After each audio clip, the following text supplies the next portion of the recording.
थालापति विजय अभी राजनीति में नहीं आए हैं, वो बहुत पहले से राजनीति में सक्रिय है। जब वो शुरुआत में 2010-12 में जो है ना, उन्होंने व्हाट्सएप ग्रुप से शुरू किया। उनकी एक छोटी सी सोसाइटी थी जहाँ पर पॉलिटिकल आइडियोलॉजी डिस्कस करते थे और वहाँ पर वो सक्रिय थे। तमिलनाडु में तो ये रूल ही रहा है कि सेलिब्रिटी आके, जयललिता सबसे बड़ी एग्जाम्पल है, इतनी बड़ी अम्मा कहा जाता था उनको तमिलनाडु का। तो फिर आकर उन्होंने पॉलिटिक्स ज्वाइन किया और पॉलिटिक्स ज्वाइन किया यूथ के बलबूते। तमिलनाडु में जहाँ पे भी जाते हैं, युवा शक्ति आपको उनके पीछे खड़ी मिलेगी और उनका विश्वास पूरी तरीके से पवन पर अभी भी उनके पार्टी को अपना ग्रास रूट लेवल पे काम करना बाकी है। AIDMK और DMK के बीच में टक्कर है। टीवी के जो थालापति की पार्टी है वो कहीं ना कहीं अभी अपना वजूद तलाश रही है तमिलनाडु। थालापति विजय को ऑलरेडी लोग जानते हैं, वहाँ पर लोग वाकिफ़ है कि वो इंसान क्या किया है, उसने क्या कर सकता है, लेकिन अभी जो मुकाबला है वो AIDMK और DMK के बीच में ही है।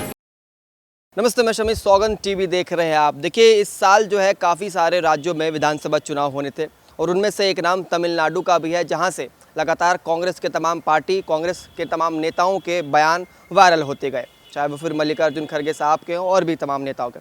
लेकिन विधानसभा चुनाव कैसा मोड़ ले रहा है, क्योंकि इस बार एक नए कैंडिडेट जो कि तमिलनाडु में बहुत मशहूर है, तमिलनाडु में नहीं पूरे भारत में, थालापति विजय एक बहुत बेहतरीन कलाकार है, लेकिन उन्होंने इस बार अपनी एक पार्टी बनाई है और उस पार्टी को लेकर मैदान में उतरे हैं। तो तमिलनाडु में जो 23 तारीख को मतदान हुए, उन्होंने कैसा प्रदर्शन किया, उनकी पार्टी ने कैसा परफॉर्म किया, ये जानने के लिए हम युवा के पास आए हैं और युवा बहुत अच्छे से राजनीति को समझता है, देखता है और समझने की कोशिश करेंगे।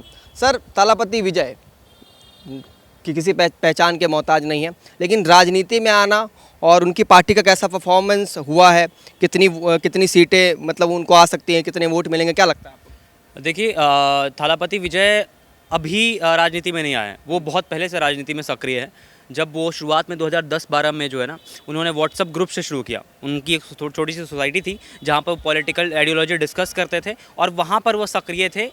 इंस्पायर्ड बीइंग वो एक्टर भी थे और उसके साथ साथ वहाँ भी ये सक्रिय थे। तो जमीन पर इतना सक्रिय, बिल्कुल, वहाँ पे उन्होंने एक बहुत बड़ी कम्युनिटी बना ली। केवल तमिलनाडु में नहीं, पांडुचेरी तक उन्होंने एक्सपेंड किया और वहाँ के लोगों को भी जोड़ने की कोशिश की और एक कम्युनिटी फॉर्म कर लिया था। बाद में उनको लगा कि बाकी नेता भी, जैसे NTR, बाकी लोग, जैसे तमिलनाडु में तो ये रूल ही रहा है कि सेलिब्रिटी आके, जयललिता सबसे बड़ी एग्जाम्पल है, इतनी बड़ी अम्मा कहा जाता था उनको तमिलनाडु का।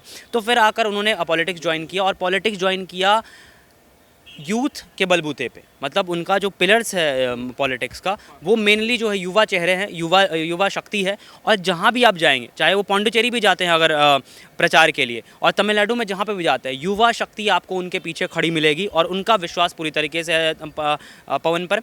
लेकिन मैं ये नहीं मानूंगा कि वो भी सीट्स में तब्दील कर सकते हैं। अभी भी उनके पार्टी को अपना ग्रास रूट लेवल पे काम करना बाकी है। AIDMK और DMK के बीच में टक्कर है।